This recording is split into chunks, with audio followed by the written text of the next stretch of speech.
Welcome to the DooDoo Diva Smells Like Money podcast. I'm your host, Suzan Chin-Taylor, CEO and founder of Creative Raven, the firm that helps wastewater industry contractors and manufacturers unlock the power of digital marketing, AI, and PR to boost sales and opportunities. Whether it's through our online marketing and lead generation programs or providing a fully outsourced marketing department, we are passionate about helping businesses in the wastewater and civil infrastructure sectors not just survive, but thrive in today's digital world. Each episode, I'll be bringing you expert tips and strategies to help you grow and succeed. Let's dive in. Well, hello, everybody, and welcome to this week's episode of the DooDoo Diva Smells Like Money podcast. We are continuing our visit with Danielle Wernert from UpSkilled Consulting. And as a segue from our last episode where we were talking about how to hire great talent, now we're going to deal with the subject of training, which some may not recognize is a really powerful tool for keeping good talent. And as Danielle alluded to in the end of last episode, there are some programs for hiring that can be very financially beneficial for our veterans, and how to hire veterans who are looking for a great career and they may be a good fit for your company. But in order to take advantage of some of these great programs, you need to have a training program. So not only do you just need a training program for the obvious reasons, but also having a structured program can help you take advantage of some programs out there like this veterans program. And there may be others in your area for workforce development that you may not have heard of, that this can open up some really big doors for you. So with that, welcome back to the show, Danielle. Thank you. I'm excited. Yeah, so let's talk about training programs. The importance of it, I think, most people know it is important for training programs, but the real value of a structured training program, and if you don't go about it, I'd like you to share your pearls of wisdom of how you can get started in developing your own structured program. And it really may not be as daunting or overwhelming as you might think if you take it in a very systematic way. Yeah, definitely. And so with that, the floor is open. All righty. Yeah. So building technician training programs is my bread and butter. That's what I've done for years. I've seen a lot of different ways that it can be done. And so the first thing is, don't get in your head and think it's got to mirror somebody's program exactly. It has to meet the needs of your business. And so if your goal is, one bucket might be about onboarding new people, and okay, I want to make sure that as I bring new people into my company, that they know our policies, they know our processes in a plumbing inspection, or whatever it might be. Or maybe you want to focus on continued ed. That's a really hot trend right now, is like technician scorecards and things like that, of like how do I help my team technically, whether they're entry level or they're 10 years of senior advanced technician, because I promise you 99.9% of your team will have a training gap somewhere. It's impossible to know everything, the new technology that's coming out.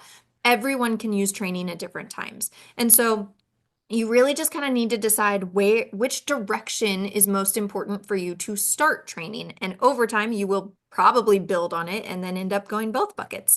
But that's a big piece. And so, we talked about the Veteran Educations Program, and that is an amazing resource. And I will be fully transparent with you. It is, at least from what I have experienced, I can only speak for myself. The application process is a beast. I don't want to kind of shy away from that. It is a rigorous application process. So your first step, you're going to go through the state approving agency in your state. You're going to find who that is. You're going to reach out to them. They are going to be your lifeline. They are your support. They will hold your hand. They will help you through the application. They can't write it for you, but they will review it. They will give you advice. They are your support system. And so really the biggest pieces of it are, do you have a training space on site? They're going to come, at least again for me, they came to do a tour and see what the training space looks like, make sure it's ADA compliant and all of that stuff. And then you're going to look at they really wanted to focus on the hours by category. So you can create your categories. So, if it's piping for one category and it's tools for another category and safety for another and whatever it might be, you pick 8 to 12 categories, and then you have to hit minimum hour thresholds, which again, they will help you through all of that. But when you have a structured training program, specifically one like career paths or technician scorecards, you typically meet those hours in those categories already. So when you build out a training program, A, you're helping your entire team regardless of the audience. So you're helping all your technicians. And B, the cherry on top is that now you potentially qualify for this veteran education benefits resource. It's an amazing, amazing resource that, again, you can help them financially if they're a qualifying veteran. And a lot of times when somebody's learning a new trade, they're taking that pay cut to learn something new. So it kind of helps offset that for them without taking a hit in your payroll. So I really, really encourage you go to your state approving agency, find your person, connect with them and say, hey, I have a training program. I want to see if I qualify, or I want to, what's my first step? And they will send you that application and kind of help you. Now, again, it took many tries of submitting the application. Okay, I got to tweak this button. Okay, I selected the wrong option on this one, whatever. But eventually, I promise you, it is so worth it. It is a very, very cool resource to have.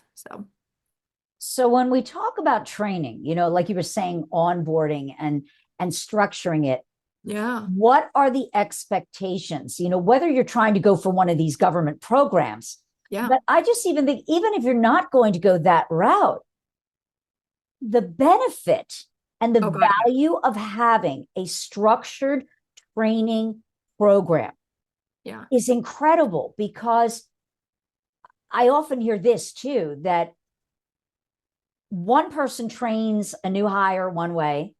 Yes. And another person trains another way, and another person trains, does it another way. And you as the business owner say, wait a minute, none of you are training that person the way that I want them trained.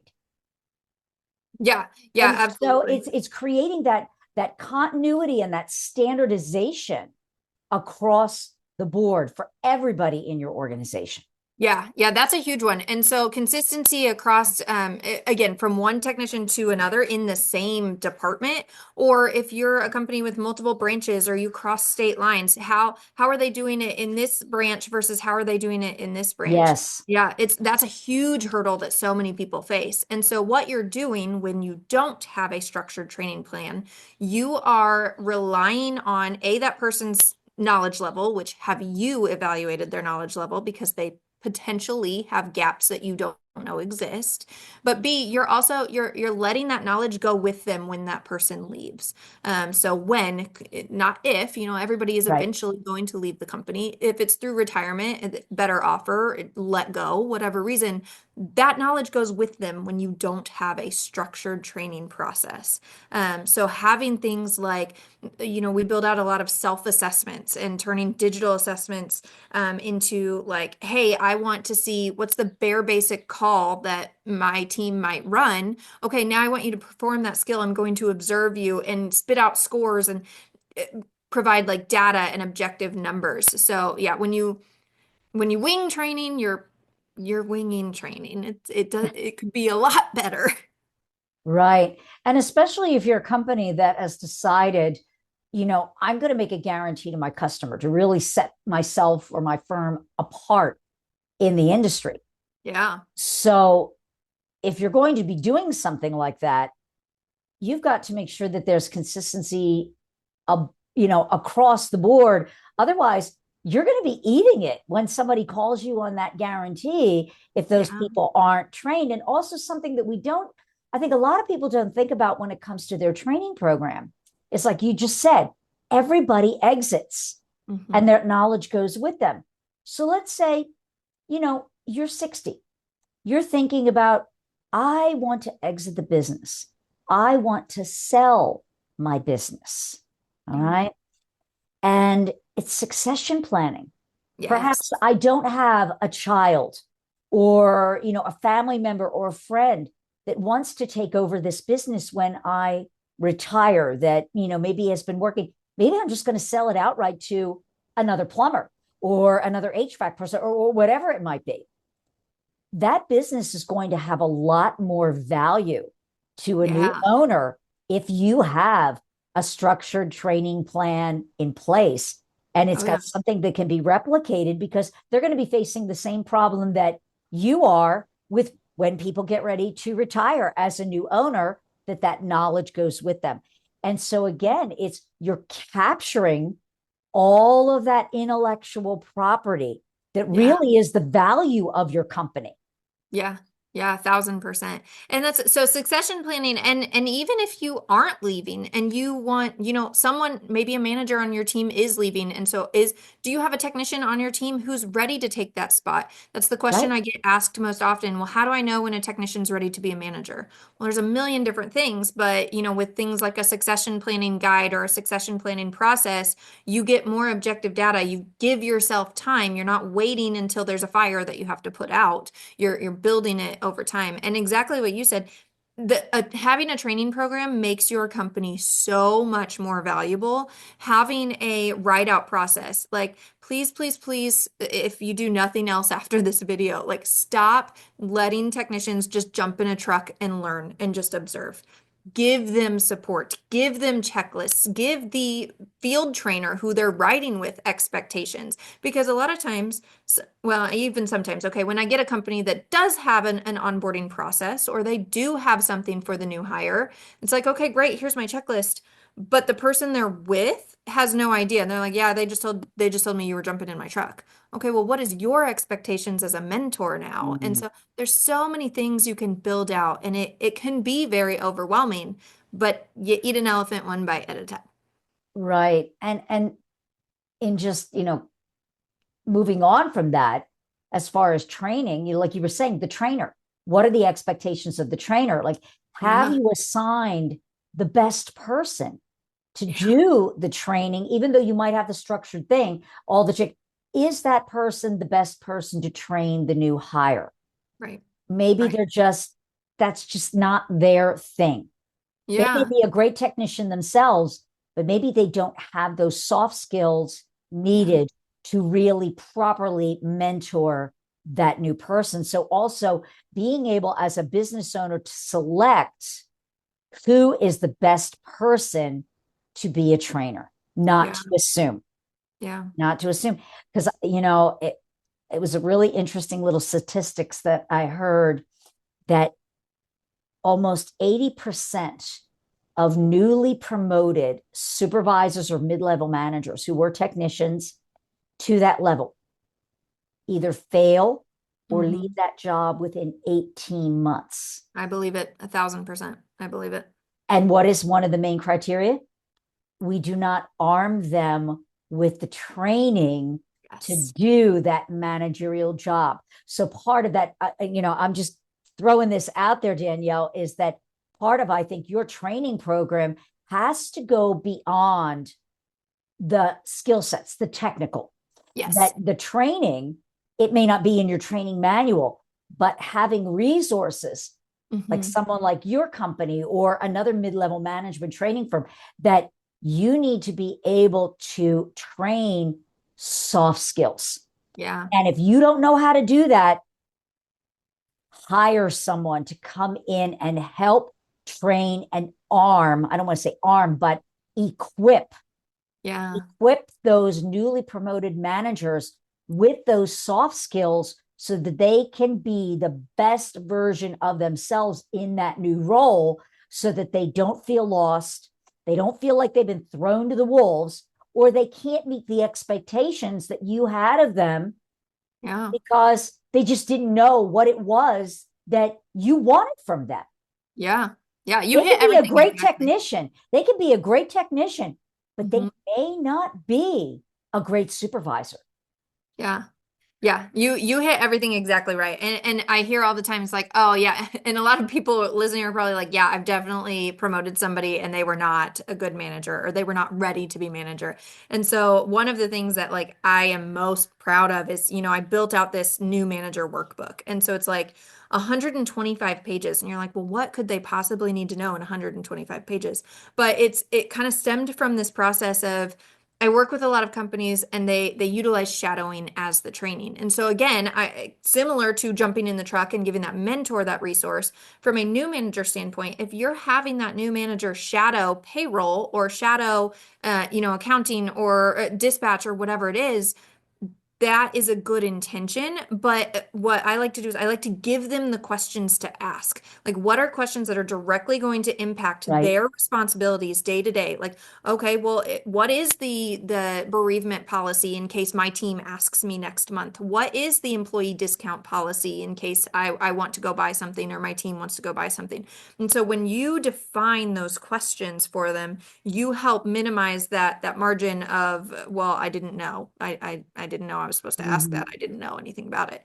Because it's a lot to learn. It's a lot. And it's not going to be overnight. I see so many companies, they're like, okay, promote you manager. Okay, you're ready tomorrow, right? And like you're not doing them just like their due diligence. Like you're setting them up for failure. And Yes, some yes, of them might make it through, but how stressed out are they? How frustrated are they? It's not worth it. Give them the time to train. right. And I think that all comes down to also management. Yeah. Training can really help managers to Yeah. keep good people. And I won't say the organization, but they did some research and they were wondering, why are we having so many problems in this industry with keeping good people? Why can we not retain? And here they thought it was pay or the work was dirty or, all the things that we assume that it is. And out of their research and their very candid interviews with people, the number one reason that people left this industry or left their employer was management, Oh, yeah. leadership.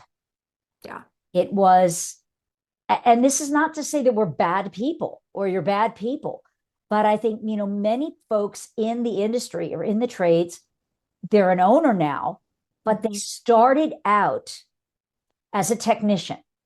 And then they got bit by I call it getting bit by the entrepreneurial bug, Yeah. but yet they meant to do it well, Hmm. but maybe they themselves haven't invested in themselves to learn how to be a good manager. Yeah. And so I challenge those who are in that entrepreneurial seat. There's nothing wrong with you getting your own mentor, you Yeah. getting your own Absolutely. coach. And just because you're the business owner doesn't mean you know everything. I myself, I have coaches. I have coaches for different facets of my business. Now, you would think I have a marketing agency. All right. I actually have other marketing mentors, other PR mentors that I learn from. All right. Because we can't always know everything. And Yeah. sometimes we need a little training. We need a little refresher course as business owners. And you know what? The beauty of that is then we can take what we're learning and move that into our own training program so that Yeah. those managers that are coming up behind us that we are hoping are going to take some of that burden off of our shoulders so the business can run without us. We're going to Mhm. share what we're learning and give it to them as a gift. And how great is that? Yeah. Yeah. And one thing, so like I talk a lot about how a lot of times we don't know what the gaps on our team are. And Yes. so we almost like shotgun this skill to an entire room at a time. And so it's like, hey, I use the statistics of like, okay, that you have 10 people in your department meeting. Well, if you're teaching a skill in your department meeting, you are making it a training this week. Well, these three over here could probably do that skill in their sleep. You've wasted their time. They they've zoned out because they already know how to do it. They're not listening. And then Right. these three over here on the other side, they might be so new that you've lost them in the first 5 minutes because it's so complicated, they're not ready. So you've paid an hour payroll, 2 hours payroll, whatever it is per person, for these 10 people to sit there when really only 3 to 4 were your target audience. So, and that can apply Mm, to soft skills or hard skills.